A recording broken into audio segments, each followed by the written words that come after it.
Hey guys, I'm Captain Mitchell Duggar from Key West, Florida. I'm down here in Southern California to put together a series of fly casting videos to help some clients of mine. I'm going to be covering everything from the basics to troubleshooting for the more advanced caster. I hope you enjoy. The first thing that we're going to worry about is our back cast. Most people feel like the forward cast is the most important. Well, you can't get a good forward cast without a good back cast. So the first thing we're going to do is kind of establish feeling the load and the bend of the rod is to do what I call a pick up and lay down. It's real simple. All we're going to do with the rod is we're going to have real natural, real relaxed. What's really important about all this is because we don't want to get too tight, too tense. You're going to start feeling a lot of pressure in there in your shoulder. That's just going to lead to fatigue. So everything just nice and loose in the shoulders, okay? This rod is just going to lay naturally right down here to the side. It's also really natural to go ahead and hinge the elbow. Remember, with keeping that line pinched and your thumb right up on top of the rod, the only thing we want to do is we're going to lift this rod, and what we want to see is we want to see this forearm come to almost level, straight up and down like that, okay? And then with a slight extension of the wrist, we're just going to open up that wrist. Now, let me show you, when you open up that wrist, that's all we're looking for, is just a slight opening. The wrist isn't extended forward like that, and it's not dropped way out like that. It's a very simple opening of the wrist, and it's no more than that. The other thing that we're going to focus on this is when you're coming to that back cast, we want to see the face of the reel, and we want to see our fingernails. The reason that's important is if we're seeing the face of the reel and we're seeing our fingernails, we've known that we've kept this rod in plane in one way, and there's many ways to take it off and fewer ways to keep it on plane.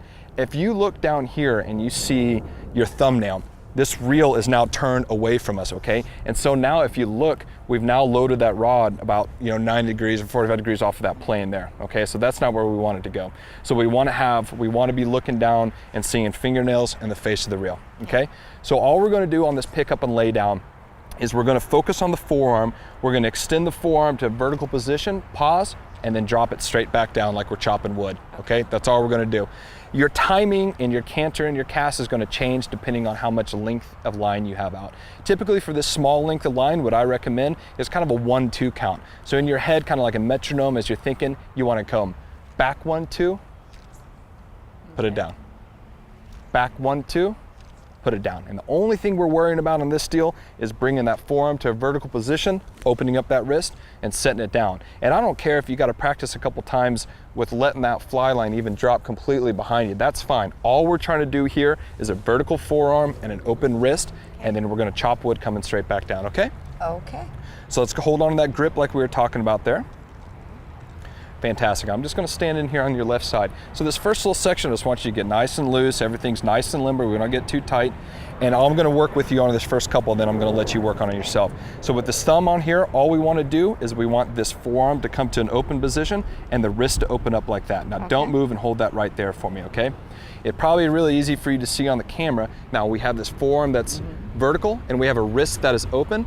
You can't see the other side of the reel, which is good for us because now we can see the face of the reel and we can see our fingernails as we're going. Also, if you look back and follow your kind of chin around, we have a great vertical angle of the rod. And you heard me talk to Lance earlier about poking a hole in the sky. And this is textbook poking a hole in the sky. We have that rod at an angle, so that way it maintains a bend or a low in the rod. Hold that tight right there. So now we have a bend or a low in the rod there. When people run into a problem, they oftentimes hold on to it there. Their forearm might get vertical, but then they drop it way back in here like this, okay? When that rod tip drops down and flat, we no longer have that bend or that natural load in the rod, okay? So let me hold on to this for you real quick. You can go ahead and drop it. Let me just get this going right back forward for you, okay? So for the first couple times, all I want you to do is just stay nice and limber, and all we're gonna do is get the forearm to a vertical position and open up that wrist. Good. Now pause for a second. Watch right here. You see how far out this is extended? I want this elbow to drop down naturally. You're putting too much into it right now, okay? Elbow's gonna drop down naturally, so that way we're not extended out. Arm's gonna come slightly out like that. Perfect. Now stop right there and see what you did. We want that thing to look more about just like that. Okay? Good. Back 1-2, forward. Put, set it down. Back 1-2, great. Now when you come down, I want you, just drop this, it's all right, just drop that elbow right down to there. Keep it right there. Good, elbow down, perfect. Good, now turn your chin and watch. I want you to see where that rod tip stops. That's perfect. Forward, down, great. Watch the rod tip. Beautiful, just like that, perfect. Back 1, 2, forward 1, 2, great. Back 1, 2, forward 1, 2, fantastic. Back 1, 2, forward 1, 2, that's great. Back 1, 2, forward 1, 2. Awesome. Make sure that this elbow is coming down, because the whole point of this cast, there is no deceleration in a fly cast. And what I mean by that, there's a constant acceleration to a complete stop. So what we're looking to do is we're looking to have this forearm do all the heavy lifting right here. Remember, the wrist is really weak.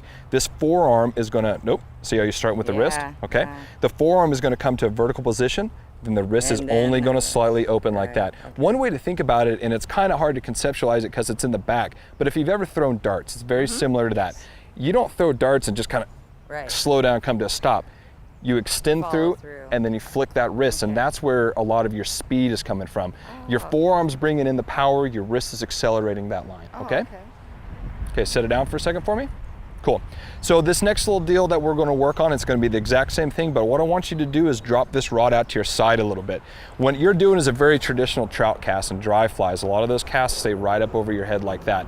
When we have any kind of on-hand wind, we got some weird stuff going on, we want to try to keep that fly line away from us as much as possible. And what we're going to work on that is more of a sidearm style, okay? So instead of, if you notice when you're coming back, and go ahead and hold on to it, you're having a tendency to almost bring in your wrist to your shoulder, okay? So what we want to do is we want to bring this thing a little more sideways here. Okay. And you see, as we're going back 1, 2, forward 1, 2. Oh, okay. Back 1, 2, forward 1, 2. Back 1, 2, and we're going to stop right here. Don't move. You can see that we have this rod tip and this rod away from our body. That's going to save us a lot in the future, especially if we have a slight on-hand wind. We want to do and establish more of a sidearm cast. The other thing that does is by dropping the rod tip slightly closer to the water with that sidearm, there's less time for that fly line to drop. If you're casting very vertically right up above you, once you stop with that fly line and it's so high up in the air, the wind really has a tendency to blow it one side or the other. The lower we can kind of get that rod tip to the water, the better. So go ahead and end it in your forward cast there. And on this next kind of, make sure that you're coming out sideways. Perfect. Set it down. Back 1, 2, forward 1, 2. Great. Good. Remember, the forearm is doing the power lifting, the wrist is doing the speed. Get the power moving with the forearm. There you go. Beautiful. For right now, and for all intents and purposes, we don't necessarily want this arm to full extension, because what we're doing is bringing a little bit of a bad habit. When you stop right here, if you notice, this is lined up in line with the shoulder. There's no way for us to get it to the back cast without going through us. So let me see this rod real quick. All I want you to do here, again, nice and gentle, really relaxed, is you're chopping wood, okay? So we're gonna go back 1, 2, just like a hatchet. Okay. Back 1, 2, straight down. Not an extension out, just a straight down. I don't know why. Back 1, 2, forward 1, 2. Well, because it's a habit. Well, as a cast and anything else, you want to extend it out. And I think a lot of times what I'm trying to do and try to teach a lot of people is to take the human element out of the casting as much as possible.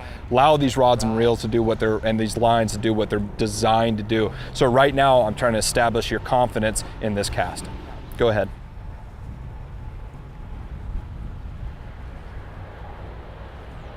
Remember, the forearm does the heavy lifting. Perfect. Elbow down at your side, don't extend forward. That's good. Good, watch that rod angle. Remember, we're gonna come back and poke a hole in the sky. Yep, good. And that way you can watch it and see. That's it right there, perfect. You can see as Jennifer's casting, the better cast that she has is when that forearm goes to a vertical place, judged by that pink marker there. Her wrist is slightly open, you can tell that rod's fully loaded. On some casts where she's a little bit off, and there's more extension of that forearm, you can see the rod tip drops flat, and the line doesn't have near as much speed going forward.